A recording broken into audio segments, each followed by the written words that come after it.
Our top story is ricocheting across the country, from Wall Street to Main Street. People who follow the markets, people affected by the markets, people who have money in their retirement program, and a heck of a lot of employees wondering if a day this bad, what some are calling a Trump slump, means we are in for a rocky ride. The Dow plunged almost 900 points. The Nasdaq had its worst day in over 2 years. The markets are selling off to a point where we're starting to see some real breakage here. Bell's going to ring in just a moment now, and it's going to ring out a lot of red. Here come the bells. Oh, boy, what a session. We are actually closing off the session lows, but a big and ugly day. That bell marks the end of regulation, mercifully maybe. Stocks closing off the lows, but it was another big sell-off to start the week, especially for big tech, with the Nasdaq tanking 4%, dragged down by Tesla, Palantir, Apple, and Nvidia. A total complete washout. Very, very few companies that managed to be in the green today.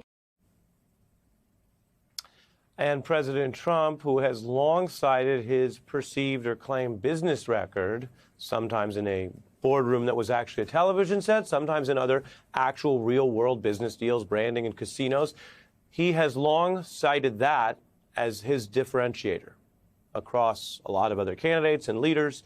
And we have seen evidence that at times the voters have bought that, the idea that his background in business or the television business would somehow make him a great leader for the economy. That was tested in the first term, where the pandemic and other incidents overtook the entire economy. Trump certainly didn't have a magic way to reverse that then. Maybe no president could have. But now we are seeing a direct response to his leadership, the way he is running the government, the reports of these chaotic cabinet meetings, the tariffs that are announced, withdrawn, repackaged. And during an interview on Fox with Maria Bartiromo, who is a well-known reporter, has tracked a lot of business issues over the course of her career, she asked some straightforward questions and got some really striking answers, including the sitting president saying he couldn't really rule out the possibility of a recession stoked by his Trump tariffs and his Trump-Musk government cuts. Are you expecting a recession this year? I hate to predict things like that. There is a period of transition because what we're doing is very big. We're bringing wealth back to America. That's a big thing. And there are always periods of, it takes a little time. It takes a little time. But I think it should be great for us. I mean, I think it should be great.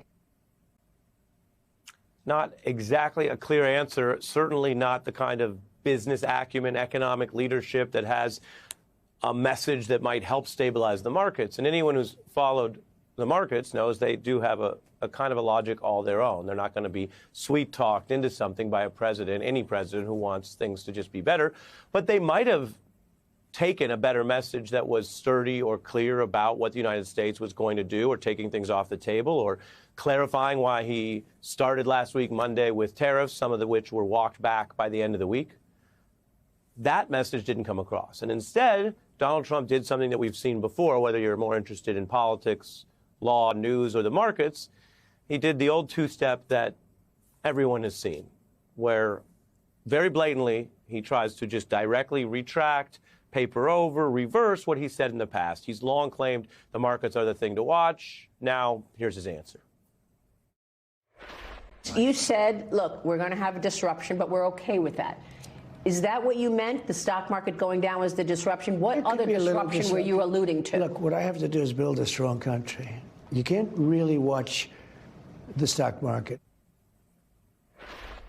Don't watch the stock market unless you're crowing about how initially after the election, and we covered this at the time, there was a spike after Trump won in November. There were stocks and companies that were seen as having a better footing in the expected sort of deregulatory environment of a Republican administration. And here's how Trump sounded then. What do you have to say to the American investor in this country? Well, I think you're going to see some very good days ahead. We used to speak together about the idea that the averages mattered and were a good barometer of your performance. Is that still the case when we go beyond Dow Jones, maybe to NASDAQ?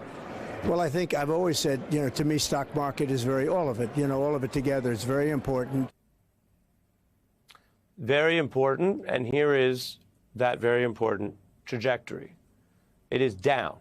There was the boost I mentioned. There was a kind of an earlier excitement in the November period, but the chart you see here is the actual governing period. So there it opens at Jan 20, goes up for a bit, what some call the honeymoon period. Then you actually have these cuts, the style of leadership, the governing clashes I mentioned, and of course, the tariff confusion, and the choppy trajectory is down, down, down.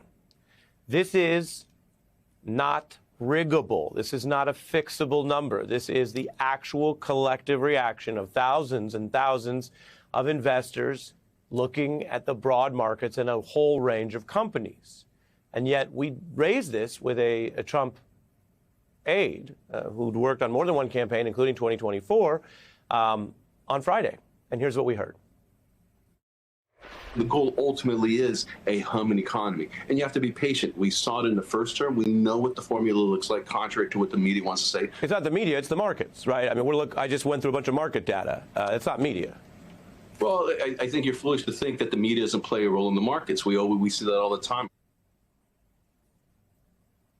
Now, maybe that's the best counter-argument one could come up with, but as I said there, and it bears a little more unpacking, when hundreds of companies' floating stock prices are reacting to tangible governing events like these cuts and these tariffs and the promised trade war and the general bellicose stance towards certain other countries, disrupting the European alliance on a foreign policy level with Ukraine, also has geopolitical and geofinancial implications.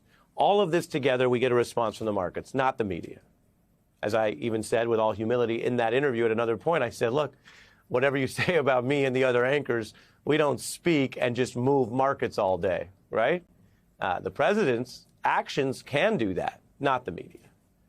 Private businesses now are being pretty clear that the overall way that the Musk cuts are going could hurt business. And remember, they don't view that as an ideological or political statement, and many of those companies are in areas like finance or oil where they would prefer a little less federal government. They're certainly open to cuts. But even the people open to cuts are saying, not this way, not this indiscriminate, not this incompetent at times, and it's just going to hurt business. They are calling out a mounting type of government-created chaos that will have, quote, an adverse effect or impact on their businesses, actions by Musk that adversely affect the business. And one here you see there warns a period of great uncertainty with headwinds. The stock market has investors. The political market, if you want to think about it that way, our country has citizens. And I don't mean to sound quaint when I say the citizens can, should, and do still matter. So we're seeing those town halls. Some initially were in the Republican areas where people were upset. Now Democrats are making sure to hold gatherings, events, rallies, and town halls, taking the temperature on how people think these first 7 weeks and this market slump is going under the Trump agenda. Did you vote to raise the price of groceries? No! We've introduced a bill called the Eliminate Looting of Our Nation by Mitigating Unethical State Kleptocracy, which, if you put all the letters together, it's called the Elon Musk Act. Did you vote to rip health care coverage from millions of people? No! What I see happening all over America is people, not just Democrats, saying we fought for too long and too many people died for democracy. We're not going to oligarchy.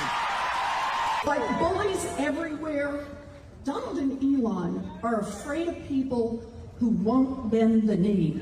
They are afraid of pushback, and we are here to push back.